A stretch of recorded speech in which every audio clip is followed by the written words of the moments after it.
Hello and welcome to the range here at Centurion Club in Hertfordshire, where I'm joined by Mr. Peter Finch. Hello, hello. And today we've had the opportunity to be the first people in the UK to have a proper test of the new irons from Ping and the new GMax irons. Yes, indeed, and it has been really exciting actually. Literally hot off the foundry. First people in the UK to hit these? Yeah, and Mr. Rick Shields as well, don't forget about him. And you can see our respective reviews on our respective channels. But in this particular video, what Pete and I want to do is look at the family of Ping products and see kind of how they compare with each other. So if you're just after a GMax review, head over, or if you wanted to see what the iron's all about, do the same. But in this video, we're going to look at how they all compare. Absolutely, because we've done the individual kind of reviews and everything, but I mean, it's very interesting for me because I've used Ping irons for as long as I can remember. As long as I can remember really with the Ping irons, and I'm using the S56s at the moment. So it's an interesting kind of changeover for me from the S56 to the I's to the G, the real kind of contrast in the clubs and the different kind of technologies that they've been using within all these kind of products. So it's been very interesting to actually see all the differences, and it's one of those things at the moment with kind of club technology. Different brands always bring out different things, but actually today I've actually seen and hit the differences as well, which is really interesting, which you don't always see. Yeah. So it's always nice to actually be able to say, yeah, you know what, actually, there's a difference. There's a big difference. And it shows why there is a family of products out there. So there's a lot of different golfers from, the best players in the world through to people who are just starting and trying to come up with a family of products to meet all of those needs. It requires a few different models in the range. Yes, so, absolutely. Pete, do you want to start off by hitting the GMax for us? The GMax. Absolutely. And now Pete has a club head speed of somewhere in the region with a driver of around about 124, 25, that sort of area. So not maybe the iron that Pete should be going for. But no, maybe not. I mean, I am trying to tone it down a little. How many of you are doing the same? It has to be said. Not many. I am trying to tone it down a very little amount. But yeah, it's still pretty cool. It's still pretty cool. So this iron replaces last year's Carston, so should be ultra forgiving and really a distance iron. Yeah, and you can kind of really see. You can see when you hit it. It's very strange because when I was kind of testing this, the actual differences from the toe, the heel, the bottom, the top, wherever you seem to hit it off this club, it just went up. It didn't seem to be able to do anything else, which was very interesting, because even with the G's, you can hit the G range from kind of the toe and the heel, and you can kind of tell. You can tell, you notice the difference when you hit it there. You can kind of tell if it's going to come from the toe or the heel, but I was purposely hitting it kind of from the toe, and it was it was very strange to kind of hit it and then be like, well, did that actually come from the toe? Was it actually from that end of the club? And to actually look at the impact and go, oh God, it's almost off almost off the end of it, kind of thing. Yeah. And to have that kind of difference and to have that amount of forgiveness within the club is great. I mean, it's something that Ping's always been renowned for, but to kind of couple that with the amount of power and the amount of speed that you can actually generate as well is very interesting. Yeah, I think looking down, I mean, for me, when I was testing, looking down on such a thick top line where you've got, there's forgiveness packed in there. You know, absolutely. You don't have to make the world's best swing to get something out of it. It does help, doesn't it? Oh yeah, absolutely. And that is, I mean, obviously this kind of range of clubs is going to be aimed at the higher handicap golfer.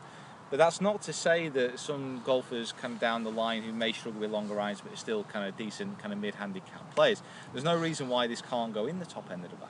Because I've been hitting those and it's just come off like a driving iron. Yeah. It's effectively a nice forgiving hybrid. Yeah. From my kind of point of view when I look down on it. Offset's obviously going to help with the slices as well, which is a little bit different than what I'm used to.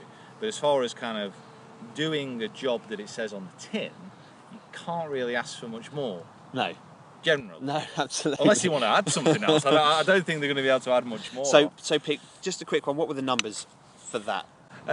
So we're looking at well over 200 yards kind of with those. That's a 6 iron. Oh, it's a 4 iron. It's a 4, sorry. I'm going with the 4. Sorry. Let's not get too excited. So yeah, they're flying kind of a decent distance. I mean, oddly enough in testing though, when I switched down to the I range, I was actually hitting this a little bit better, a little bit further. Maybe because it's more what I'm used to. Maybe because the sweet spot is a little bit more concentrated. The perimeter weighting's not pushed back as much. But I mean, interesting. Visually, the difference between them, it's quite interesting. Because even with the 4-iron, you can actually, when you look down, see the actual sole, the edge of the sole with the 4. You can see how far the perimeter weighting they've brought it back has actually been pushed back, and the actual size of the kind of lower edges here, you might not quite be able to tell, but that is just so much bigger visually when you look down on it. So obviously it's going to inspire a lot of confidence. But the I range is something which I'm more used to seeing. Yeah. I mean, I played the S range, I played the S56s for a while now, so I'm a lot more used to looking down at this kind of compact head design. But from a forgiveness point of view, you know, the drop off wasn't as big as I would have expected. Yeah. Between the actual G range and the I. And you would, I mean, one thing you know about Ping is they are always going to build in as much forgiveness as they possibly can into every single head they design. So whether it's S55 or the I-iron, or whether it's one of the fairway woods or a hybrid, you know that the guys at Ping understand the importance of forgiveness, and if they're creating a compact head, they are absolutely not going to sacrifice anything in terms of forgiveness, even if they know that they're going for a market that want a slightly more traditional looking golf club. Yeah, absolutely. And I know kind of the guys from Ping that we spoke to about the kind of blend of the clubs, where you can literally pick and choose between kind of the G range, the Max range, and these range, and actually kind of blend them together kind of very, very well. Now, that might not suit everyone. People might just want a full range of eyes, but it's nice to have a club which offers the kind of level of consistency and forgiveness when you kind of compare that to the Max range as well. Obviously there's differences between them, but no, as far as a crossover between the clubs. So if GMax was flying, GMax was the 4-iron going around about the 200-yard mark carry, what's the eye, how does the eye compare? The eye I hit a little bit further. Okay. Maybe it was just because it was a slightly smaller head. I felt I could move it faster, possibly. Yeah. It's a little bit longer as well. So you would think the club head speed might be a little bit up with the eye versus the GMax? Yes, possibly. I mean, it was very much kind of a feel test that I did today. And just to look down at a more compact head, I felt I could go with it a little bit more. I kind of felt the Max was just a little bit big for me visually. But put that in the hand of a 20 handicapper, and it could be absolute field day for him. It could be like, I could move this as fast as I want. I could hit it wherever I want on the face. Yeah, it doesn't matter. Yeah, you've got that confidence to go at it. To go somewhere. I mean, you can see that. I mean, the difference between that and the kind of S range. I'll kind of throw a bit of a close-up image of these because you might not be able to see, but the actual images, the actual difference between the sole widths on these, you can see that kind of the blend and the relationship between these irons as they go up. It's really quite different. Yeah, but one thing I would say about the S, and I play the S55 irons as well, and I would say that the great strides that Ping and some of the other manufacturers as well, to be fair, have made has been they really packed a lot of forgiveness into some of these irons that are more compact. So they are just about as traditional as you would ever have played. So if you were somebody who's always played bladed or shallow cavity irons over the years and have always used something that looks really, really slim and sleek, you will notice the forgiveness in the modern day irons like the S55 that Pete's hitting here. Yeah, absolutely. And you know, it's something that I need. Don't we all?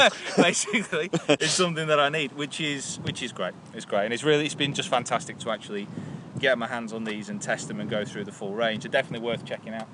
So there you have it. Thanks, Pete. Thanks for joining us. No worries. Much appreciated.